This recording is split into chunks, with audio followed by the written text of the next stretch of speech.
আফগানিস্তান থেকে মার্কিন সেনা প্রত্যাহারের পরও যুক্তরাষ্ট্রের সীমিত ঘাঁটি স্থাপন পরিকল্পনা নিয়ে প্রতিবেশী দেশগুলো স্পষ্টভাবে বিরোধিতা করেছে। ইরান, রাশিয়া, চীন এবং পাকিস্তান সহ মধ্য এশিয়ার বেশ কয়েকটি দেশ জানিয়েছে তারা কোনোভাবেই আফগান মাটিতে বা তার সীমান্তের কাছাকাছি মার্কিন সামরিক উপস্থিতি মেনে নেবে না।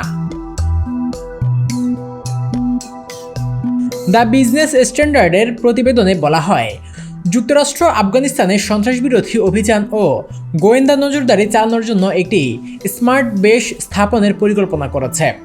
তবে প্রতিবেশী দেশগুলো বলছে এ ধরনের পদক্ষেপ আঞ্চলিক ভারসাম্য নষ্ট করবে এবং নতুন সংঘাতের জন্ম দেবে। রাশিয়া ও চীন উভয়েই সতর্ক করে বলেছে মার্কিন উপস্থিতি আবারও বিদেশি হস্তক্ষেপের ছায়া ফিরিয়ে আনতে পারে। পাকিস্তানও জানিয়েছে, আমরা চাই আফগানিস্তান নিজেই তার নিরাপত্তা ও উন্নয়নের দায়িত্ব নিক।